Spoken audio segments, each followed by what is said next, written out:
Hello learners, स्वागत है आपका एक बार फिर से आपके अपने यूट्यूब चैनल वीएड स्कूल पर। क्लास 11th की मैथ में हम लोग सेट्स की एक्सरसाइज 1.1 पे पहुंच चुके थे। एग्जाम्पल्स पे चर्चा हुई थी। अगर वो वीडियो आपने वापस से नहीं देखी है तो जा करके ज़रूर देखें, डिस्क्रिप्शन बॉक्स में आपको लिंक प्रोवाइड कर दिया जाएगा।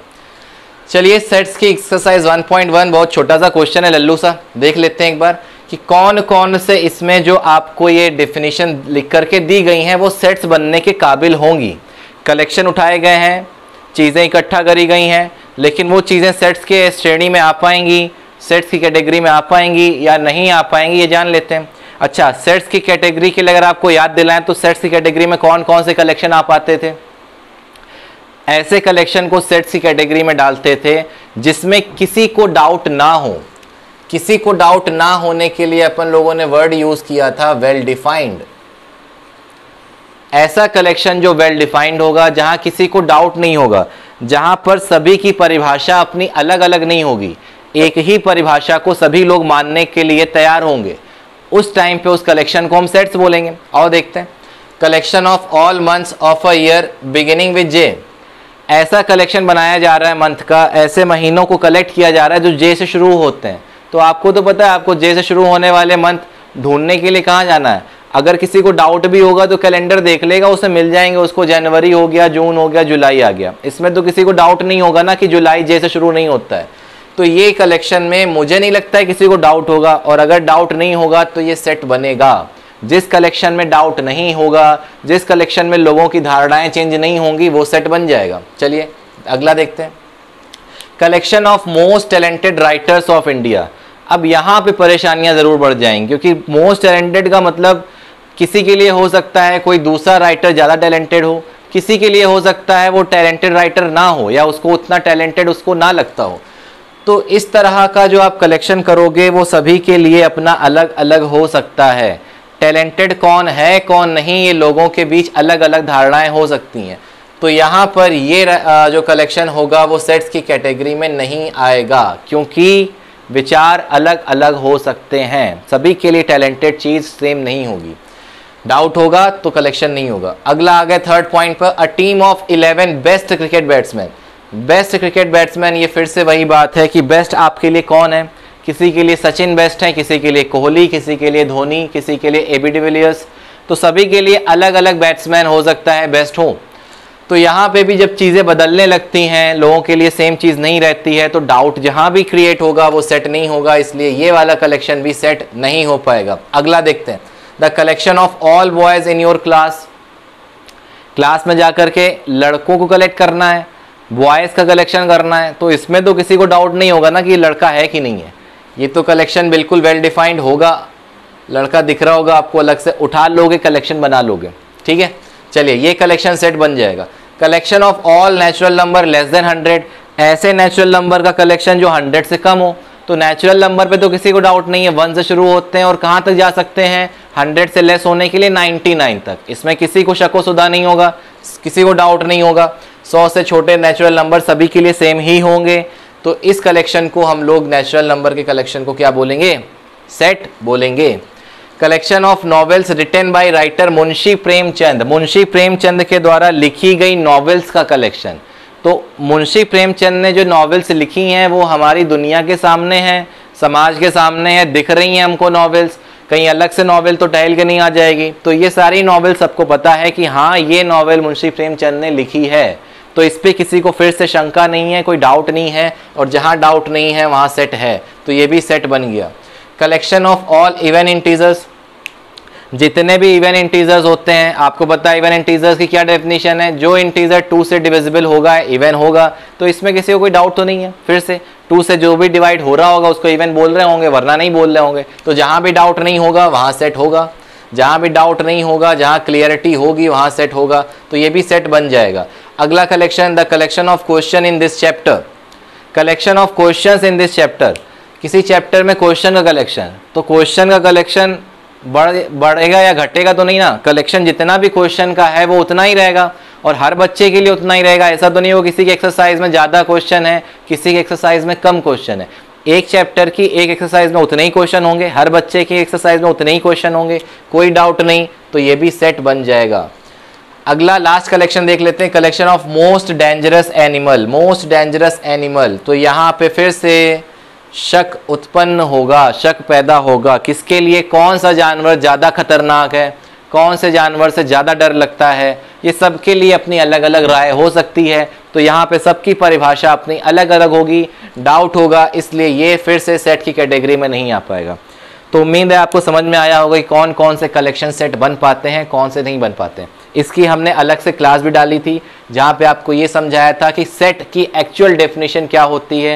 ये प्रीवियस क्लासेस में आप जाके देख सकते हो, वीडियोस का डिस्क्रिप्शन में लिंक आपको मिल जाएगा। चलिए इतना कॉपी करिए, आगे क्वेश्चन में बात करेंगे।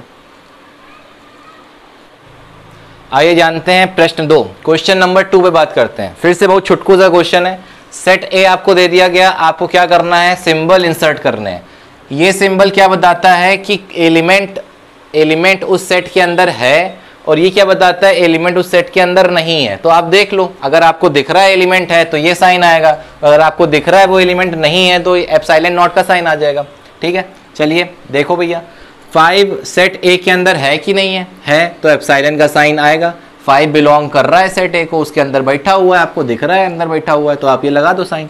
फिर 8 को देख लो, 8 ए के अंदर है क्या, क्या ये आदमी ए के अंदर है, नहीं है, अगर नहीं है तो एप्सिलॉन बना के काट दो, एप्सिलॉन बना के काट दो, एप्सिलॉन नॉट लगा दो। 0 इसके अंदर है क्या, नहीं है, नहीं है तो काट दो।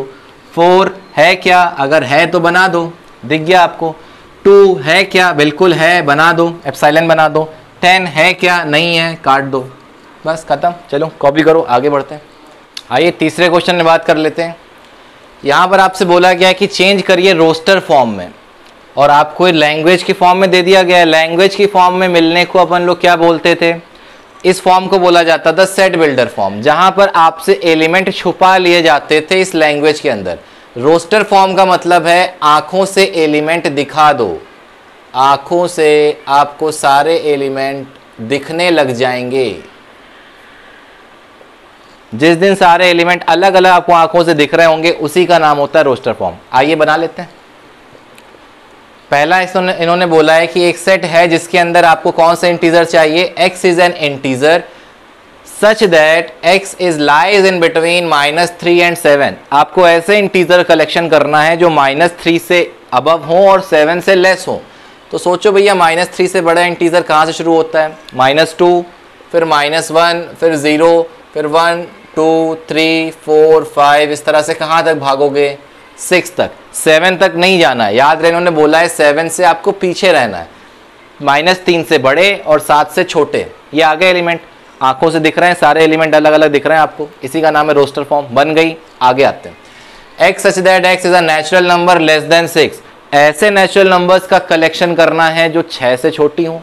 तो पहले तो आप मेरे को बताओ, सबसे छोटी नेचुरल नंबर कौन सी होती है, 1।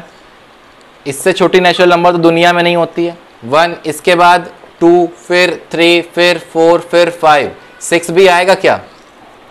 इन्होंने कहा है नंबर, नेचुरल नंबर 6 से छोटा होना चाहिए, मतलब 6 की कहानी यहाँ पर समाप्त होगी, 6 नहीं आएगा, सिर्फ 1, 2, 3, 4, 5 एलिमेंट आंखों से दिख गए, सारे एलिमेंट नजर आ रहे हैं अलग अलग, रोस्टर फॉर्म बन रही है, समझ में आ रही है। चलिए आगे चलते हैं। x such that x is a 2 digit natural number, ध्यान देना 2 digit natural number such that sum of its digit is 8। ऐसे नेचुरल नंबर का कलेक्शन करना है C में, ऐसे नेचुरल नंबर का कलेक्शन करना है जो 2 डिजिट के हों और उनका सम 8 हो।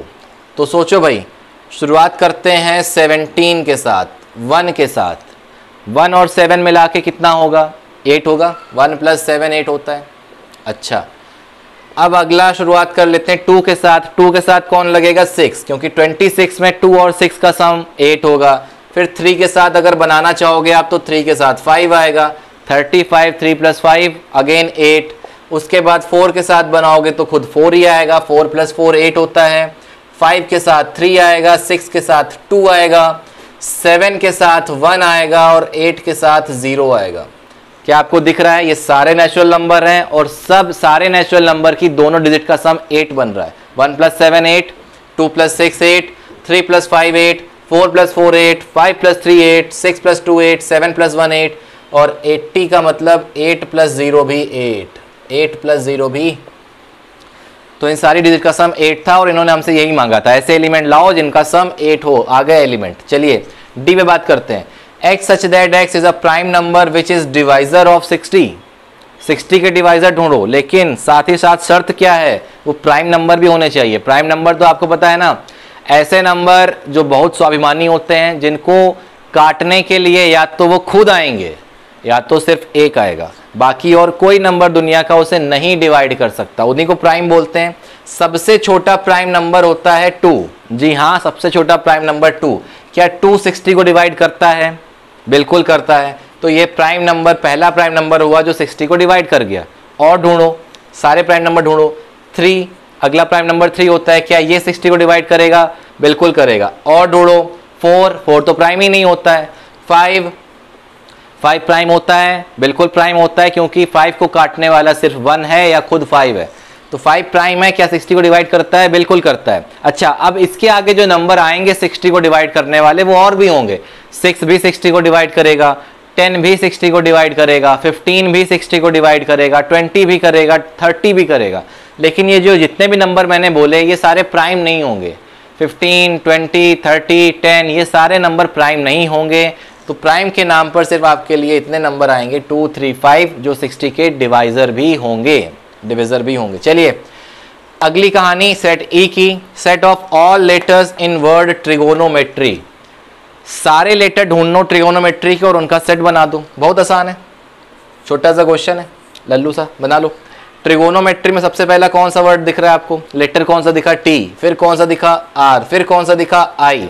ध्यान रखना, अगर दोबारा कोई दिखा तो उसे यहां वापस नहीं डालेंगे, एक लेटर एक बार। उसके बाद जी, फिर एन, फिर ओ, फिर एम, फिर ई। ये सारे लेटर ट्रिग्नोमेट्री में है कि नहीं है? इसके बाद टी, लेकिन टी ऑलरेडी आ चुका है। इसके बाद आर, लेकिन आर ऑलरेडी आ चुका है। इसके बाद वाई, तो लास्ट में कौन सा लेटर आ गया? वाई। ये सारे लेटर जो आप देख रहे हो ये ट्रिग्नोमेट्री वर्ड से ही उठ के आए हैं। ये सारे लेटर का कलेक्शन हो गया, यही इन्होंने मांगा था, हमने सारे लेटर उनको अलग अलग दिखा दिए। ये बन गया अपना set of all the letters of the word trigonometry. अच्छा, लास्ट क्वेश्चन में बात करते हैं। Set of all letters in the word better. अब इस बार बेटर का कलेक्शन करना है, कर लोगे, आसान है। कौन कौन से लेटर हैं जो बेटर में दिख रहे हैं? बी दिखा आपको, ई दिखा आपको, टी दिखा आपको, फिर से टी दिखा आपको लेकिन वापस लाना नहीं है, ई फिर से दिखा आपको, वापस लाना नहीं है, आर एक ही बार है तो आर वापस आएगा। ठीक है, चलिए ये कलेक्शन कर लिया। तो इस तरह से हमने देखा कि सेट्स में जब भी आपने क्या क्या चीज़ें सिखाई इस एक्सरसाइज ने, अभी तक हर क्वेश्चन आपको कुछ सिखा के जा रहा है। पहले क्वेश्चन ने आपको सिखाया कि कौन कौन से कलेक्शन सेट बन पाए। दूसरे क्वेश्चन ने आपको सिखाया कि अगर सेट का एलिमेंट है तो उसको एप्सिलॉन से दिखाओगे, नहीं होगा तो एप्सिलॉन नॉट से दिखाओगे। तीसरे ने आपको कहीं ना कहीं ये सिखाया कि आप रूल मेथड से रोस्टर फॉर्म में कैसे बनाओगे, आप सेट बिल्डर फॉर्म से रोस्टर फॉर्म में कैसे चेंज करोगे चीज़ें। वापस यहाँ से यहाँ भी पूछेगा, वो आगे क्वेश्चन होंगे। अभी उसने आपसे पूछा है कि उसने सेट बिल्डर फॉर्म दी थी और आप रोस्टर फॉर्म बना रहे थे। उम्मीद है समझ में आया होगा। तो एक्सरसाइज 1.1 के क्वेश्चन 1 से क्वेश्चन 3 तक अपन लोगों ने सॉल्व कर लिए हैं। आगे के क्वेश्चन फिर कंटिन्यू करेंगे अगली वीडियो में। तब तक के लिए आप बने रहिए हमारे साथ। चैनल को लाइक करें, शेयर करें, सब्सक्राइब करें। बहुत बहुत धन्यवाद।